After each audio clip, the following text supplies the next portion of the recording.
Tempestades não são desejáveis, mas elas sempre acontecem. Palavras de sabedoria. O fato de eu não desejar alguns problemas não significa que os problemas não aconteçam.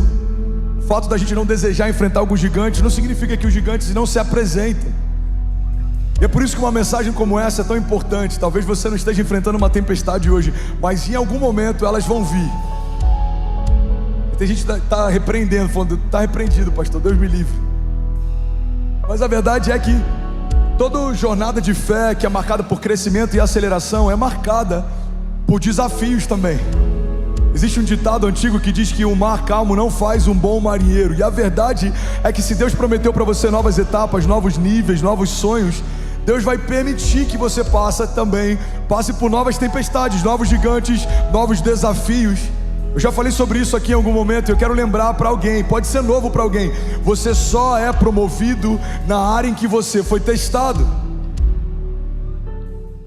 Que quanto mais somos testados, mais somos esticados por Deus. E é isso que separa meninos de homens.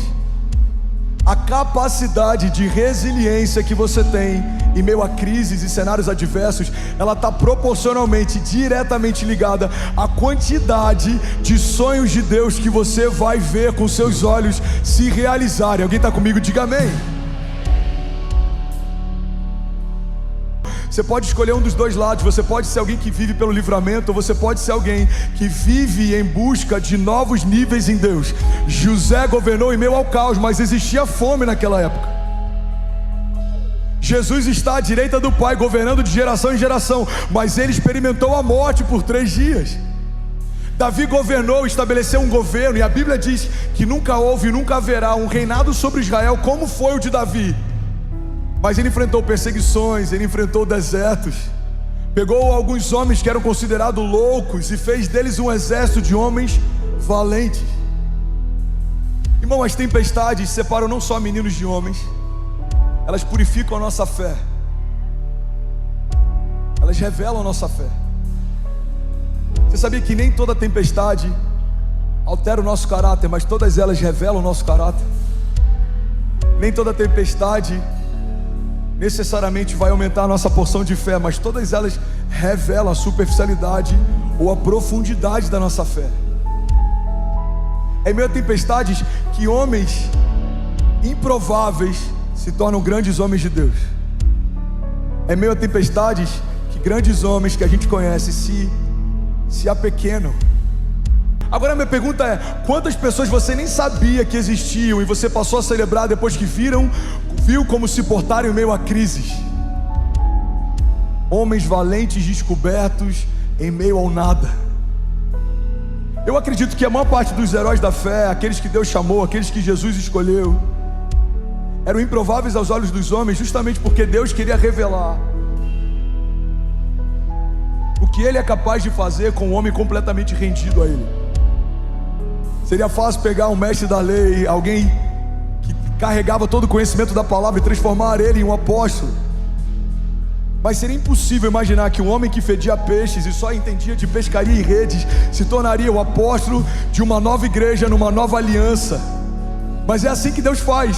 Ele usa tempestades para promover improváveis. Ele usa tempestades para abater os que pensam que são, mas Ele sabe que não é. Irmão, guarda isso em nome de Jesus. Tempestades são cenários adversos, e eles são especialistas em promover homens de Deus que se lançam nele e declaram: Jesus, se não for a sua mão, eu não sei o que fazer. Se não for a tua ajuda, eu não sei para onde ir. Se não for o teu cuidado, eu não tenho mais o que fazer. Irmão, em meio a tempestades, as nossas estratégias humanas se esgotam.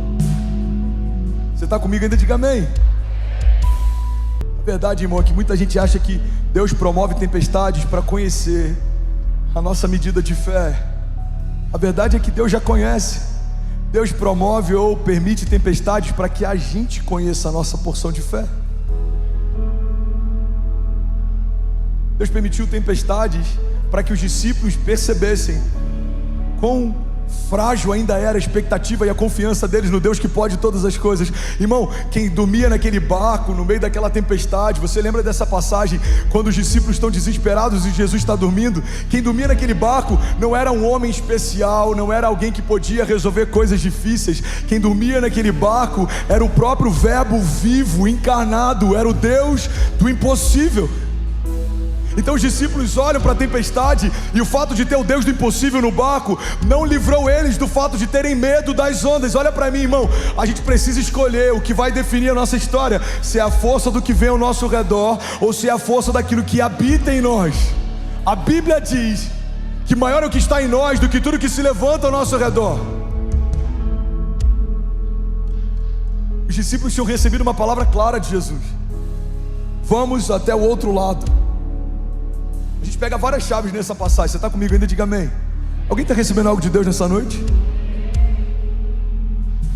Primeira chave para que eles não tivessem medo é o fato de Jesus já ter determinado o destino. Jesus entrou no barco e falou para ele: vamos até o outro lado.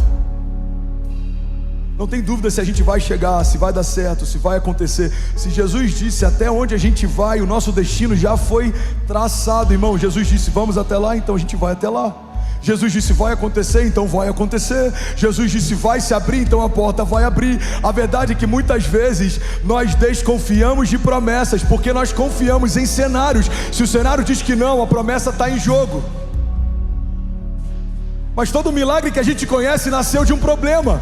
O milagre de Lázaro, o cenário era a morte, mas Jesus disse ele vai voltar a viver. E ainda aquele dia ele voltou a viver. A filha de Lázaro, para todo mundo ela estava morta, para Jesus apenas dormia. Por quê? Porque aquilo que parecia o ponto final na história dela, para Jesus era só uma vírgula. O sono daquela menina se tornou um milagre contado até hoje. Irmão, olha para mim, tem sonhos que parecem ter morrido para você, e eu vim profetizar que Jesus vai acordá-los. Eles não morreram, apenas dormiram. Desperta e resplandece. Sabe outra chave interessante naquela tempestade? É que os discípulos estão desesperados, com medo de morrer afogados, mesmo sabendo que o seu mestre precisaria ser colocado sobre um madeiro. Eu já falei sobre isso, mas pode ser novo para alguém aqui. Olha para mim, irmão. A Bíblia já profetizou a respeito da morte que Jesus teria muito antes de Jesus nascer. Isaías já falava a respeito do Messias. O menino nos nasceu, nos foi dado, o governo está sobre os seus ombros, e ele será chamado Maravilhoso Conselheiro, Deus Forte, Pai da Eternidade, Príncipe da Paz. Essa passagem, ela carrega uma promessa que falava a respeito de um Messias que ainda não tinha vindo. Em outros momentos da Bíblia a gente lê a Bíblia falando: maldito é todo aquele colocado sobre um madeiro. Irmão, olha para mim, quando Isaías declara: não viam nele beleza ou nenhuma formosura que nos atraísse, ele foi rejeitado, ele foi afligido. A Bíblia está falando sobre o que Jesus viveria antes dele viver. Palavras de sabedoria.